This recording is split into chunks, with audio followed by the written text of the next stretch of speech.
Guys আমি যে কোনো জিনিস স্টার্ট করতে গেলেই শুরু হয়ে যায় স্ক্যাম। তো এইবার আমি বলছিলাম যে আমি গেমিং কমিউনিটিতে আবার ব্যাক করবো, মানে আমি আবার গেমিং চ্যানেল খুলবো, গেমিং লাইফে ব্যাক করবো। তো এই জায়গায় স্ক্যাম শুরু হয়েছে।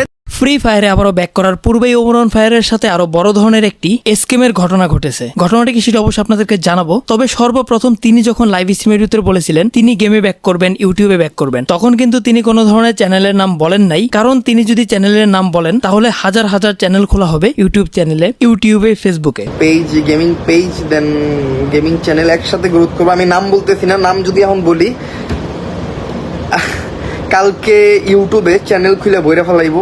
কিন্তু এতটা সতর্ক থাকার পরেও কোনো ধরনের লাভ হয় নাই। অলরেডি ওমর ফায়ারের নামে একটি চ্যানেল খোলা হয়েছে ইউটিউব চ্যানেলে। সর্বপ্রথম আমার একটি সাবস্ক্রাইবার এজিওয়াইটি তার কাছ থেকে জানতে পারি ওমর ফায়ারের নামে একটি ইউটিউব চ্যানেল খোলা হয়েছে এবং সেটিতে র্যাপিডলি সাবস্ক্রাইবার গেইন হচ্ছে। যে ভিডিওগুলো আপলোড করা হয়েছে সেই ভিডিওগুলোতেও হাজার হাজার ভিউজ আসতেছে। পরবর্তীতে ওমর ফায়ারকে দেখা যায় তার ফেসবুকের ভিতরে এই চ্যানেল নিয়ে কথা বলতে, যেখানে তিনি জানায় ফ্রি ফায়ারে আসার আগেই তিনি আরো বড় ধরনের একটি স্ক্যামের শিকার হয়েছেন। একই সাথে তিনি সেই চ্যানেলের বিরুদ্ধে অ্যাকশন নেওয়ারও কথা জানান। চ্যানেলটার নাম হলো ওমর ফায়ার এফএফ। এই যে ওমর ফায়ার এফএফ অলরেডি এটা গেইন করছে 28,000-এরও বেশি সাবস্ক্রাইবার মাত্র একদিনে। চ্যানেলটা খুলতে কালকে। এটা ওর ফেক আইডি, মানে ও যে আইডিটা দিয়ে গেম করতেছে ওটা একটা ফেক আইডি, মানে ওর নিজস্ব আইডি। আমার মতো ড্রেসআপ টেসআপ কইরা মনে করেন ওর নিজের ইউআইডি দিয়ে প্রমোশন চালাইতেছে। দেন ও যে ভিডিওগুলো ছাড়ছে জাস্ট আমার কোনো লাইভ থেকে ভয়েস কেটে নিয়ে ছাড়ছে বা আমার কোনো আগের ভয়েস বা ভিডিও কেটে নিয়ে ছেড়ে দিচ্ছে।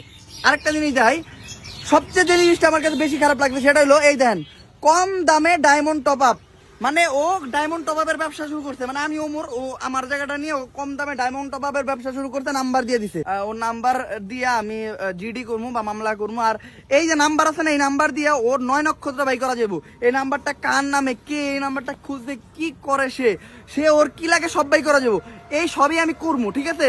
বাট আমি আপনাকে করে সাবধান করে দিলাম যে এই চ্যানেলটায় প্রতারিত হন না। সত্যি ভাই, এভাবে কারো একটি ক্যারিয়ার যে শুরু করতে যাচ্ছে, যাকে আপনারা এত পরিমাণে ভালোবাসেন, তার সাথে এমন একটি বাজে ঘটনা ঘটানো অবশ্যই অন্যায়ের কাজ। তিনি এতদিন পরে ব্যাক করতে চেয়েছেন, এখন যদি এমন ধরনের ঘটনা ঘটে তাহলে তিনি হয়তো আর ব্যাকই করবেন না। তখন কি হবে? ব্যাপারটি তো অবশ্যই একটু করে ভাবা উচিত, তাই না? যা হোক, এর পরবর্তীতে সেই যে চ্যানেল যেটি ওমরের নামে ফেক চ্যানেল খোলা হয়েছিল সেই ব্যাপারটি রিয়েলাইজ করে এবং একটি লাইভ স্ট্রিম করে তার সেই চ্যানেলে। সেখানে সে চ্যানেলের নাম পরিবর্তন করার পাশাপাশি ওমর ফায়ারের কাছে ক্ষমা চায়। তারও পাশাপাশি অডিয়েন্সকে বলে যে যারা যারা তাকে সাবস্ক্রাইব করেছে তারা যাতে আনসাবস্ক্রাইব করে দেয় এবং তাতে তার মনে কোনো প্রকারের আক্ষেপ থাকবে না। একই সাথে সেই ব্যক্তি কিন্তু গেমের নামও পরিবর্তন করেছিল। সে নতুন করে গেমের নাম পর্যন্ত চেঞ্জ করে ফেলেছে। তবুও একটি কথা, আপনি একজনের সাবস্ক্রাইবার গেইন করেছেন, এখন সাধু সাজার চেষ্টা করতেছেন। ব্যাপারটা কেমন হয়ে গেল না? যা হোক, এ ব্যাপারে আপনাদের কি মতামত তা অবশ্যই আমাদের কমেন্ট সেকশনে কমেন্ট করে জানাবেন।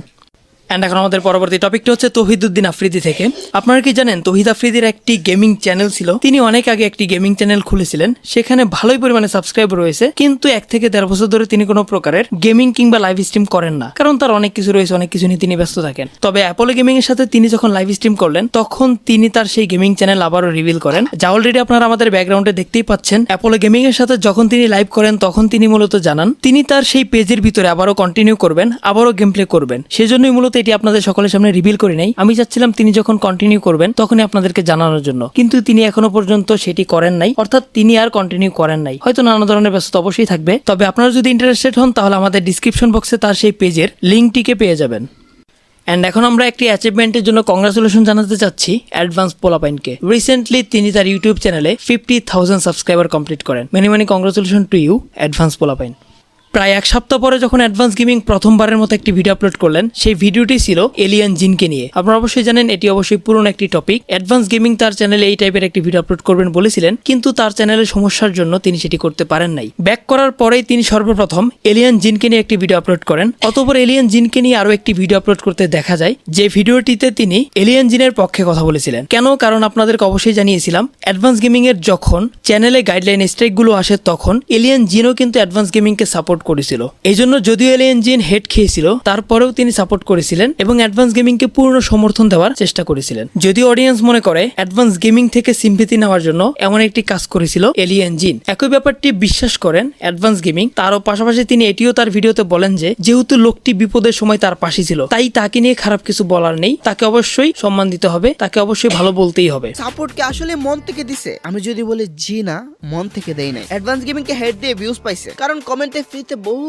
গালি পাইছে, আমরা গালি দিছে অ্যাডভান্স গেমিং নিয়ে একটু ভালো বললে তারাও সাপোর্ট দেওয়া শুরু করবে। এমন সময় চ্যানেলে হয়েছে 21টা ভিডিও রিমুভ, তার তো শোনাই সুহাগা। ম্যাথ তো যে বিপদের সময় পাশে দাঁড়ায় তাকে নিয়ে নেগেটিভ বলাটা শোভা পায় না। তোমাদের কি মতামত? শুধু কি ভিউজের উদ্দেশ্যে ভিডিও বানাইছে নাকি কিছুটা হলো আমার ভালো চাই? কমেন্টে জানাও। তো কিন্তু ঘটনাটি এখানেই শেষ হয় নাই। অ্যাডভান্স গেমিং এর চ্যানেলে 2টি ভিডিও আপলোড করার পরবর্তীতে এলিয়ান জিনের চ্যানেলেও একটি ভিডিও আপলোড হয়, যেখানে অ্যাডভান্স গেমিং যে সর্বপ্রথম ভিডিওটি আপলোড করেছিল অর্থাৎ চ্যাপ্টার 1, এই চ্যাপ্টার 1 সম্পর্কে নানা ধরনের সমস্যা রয়েছে এলিয়ান জিনের, যেখানে এলিয়ান জিন জানায় অ্যাডভান্স গেমিং যে তাকে নিয়ে এতগুলো গালাগালি করলো, তুই বলা নিয়ে যে এত কাহিনী করলো, সেই সকল বিষয়ের রিপ্লাই তিনি তার পরবর্তী আরো একটি ভিডিওতে দিবেন। এই ভিডিওতে তিনি ডিটেলসে না বললেও পরবর্তীতে তিনি আরো একটি ভিডিও আনতে যাচ্ছেন। আপনার ভিডিওতে বলছেন যে আমি 3টা ভিডিও বানাই ফেলছি আপনারে নিয়ে, কিন্তু ভিডিও প্লে করে দেখতেন ওইখানে শুধু থাম্বনেলে আপনার ছবি বসানো হয়েছে, আপনারে নিয়ে কোনো কথাই বলা হয় নাই। মূলত ওই ভিডিওগুলো বানানো হয়েছে সাকিব ভাইকে মিন করে, মানে ব্ল্যাক সাকিবকে মিন করে। কথা বলার আগে অন্তত একটু যাচাই করে নিয়েন। আর হ্যাঁ, আজকে আমি আমার ভিডিওটা আর লম্বা করব না, তবে নেক্সট ভিডিওতে আপনি আপনার প্রত্যেকটা গালির একটা করে রিপ্লাই পাবেন। আপনাকে আমি তুই বলার কারণে আপনি আমাকে গালি দিচ্ছেন, তাইলে আমারে গালি দেওয়ার বদলে আমি আপনারে কি করা উচিত? যাই হোক, বাকিটা পরের ভিডিওতে দেখতে পারবেন। তো ভিডিওটা এর পরবর্তীতে রিপ্লাই স্বরূপ তিনি কি ধরনের ভিডিও আপলোড করেন কিংবা অ্যাডভান্স গেমিং থেকে কি ধরনের ভিডিও আপলোড করা হয় তার সমস্ত ডিটেলস আপনারা জানতে পারবেন আমাদের এই চ্যানেলের ভিতরে। তাই আপনারা আমাদের চ্যানেলটিকে সাবস্ক্রাইব করার পাশাপাশি বেল নোটিফিকেশনটিকে অন করে দিবেন। আর হ্যাঁ, আমাদের কিন্তু আর মাত্র 1000 সাবস্ক্রাইবার লাগে, তাহলেই কিন্তু 70,000 সাবস্ক্রাইবার কমপ্লিট হয়ে যাবে। অ্যান্ড এখন আমাদের পরবর্তী টপিকটি হচ্ছে বিনজেদ গেমিং থেকে। রিসেন্টলি বিনজেদ গেমিং অ্যাক্সিডেন্ট করেন। এই অ্যাক্সিডেন্টে তার বড় কোনো ধরনের সমস্যা না হলেও তিনি পায়ে মারাত্মকভাবে ব্যথা পেয়েছেন। सेंटर में रास्ते में चल रहा था एकदम, और अचानक मेरी स्कूटी ना अपने आप लेफ्ट मुड़ गई और मैं बिजली के खंबे के साथ टकरा गया। ठीक है, मैं पिछले पता नहीं 10-15 साल से बाइक स्कूटी चला रहा हूँ। I know what I was doing. ठीक है, और वो स्कूटी मुड़ी कैसे मुझे अभी तक समझ नहीं आ रहा है। তার অবশ্যই সুস্থতা কামনা করতেছি। তবে একটা বিষয় লক্ষ্য করলাম, প্রতিনিয়ত ফ্রি ফায়ারের কন্টেন্ট ক্রিয়েটরদের সাথে কিছু না কিছু একটি হয়েই যাচ্ছে। ব্যাপারটি আসলে খুবই দুঃখজনক।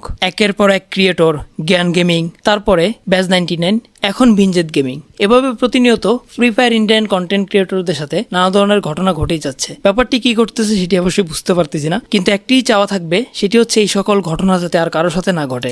আজকের ভিডিওটি পর্যন্তই। আজকের মতো এখানে শেষ করতেছি। দেখা হচ্ছে পরবর্তী ভিডিওতে। সে পর্যন্ত সকলে ভালো থাকবেন, সুস্থ থাকবেন। বিদায় সকলকে। আল্লাহ হাফেজ।